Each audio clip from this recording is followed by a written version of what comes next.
दहशतवादी झाकीर शेखच्या चौकशीत नवी माहिती समोर आली आहे। अँथोनी हा झाकीरचा परदेशी हँडलर होता। अँथोनी संपर्क साधण्यासाठी मलेशियन सिम कार्डचा वापर करायचा, मात्र तो नेमका कुठल्या देशातून बोलत होता याचा शोध सुरू आहे। झाकीर डी गँगच्या अनीस इब्राहिमच्या संपर्कात होता, तर हँडलर अँथोनीनं झाकीरला दहशतवादी कारवायांसाठी तरुणांची भरती करण्याचं काम दिलं होतं। या चौकशीत काही मुलांची नावं समोर आली आहेत। या तरुणांना पोलीस ताब्यात घेण्याची शक्यता आहे। दरम्यान पोलीस आपल्या मागावर असल्याचा संशय झाकीरला आला होता।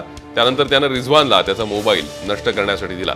मुंबईतल्या एका गटारात तुकडे करून टाकलेला फोन एटीएसनं मिळवला आहे।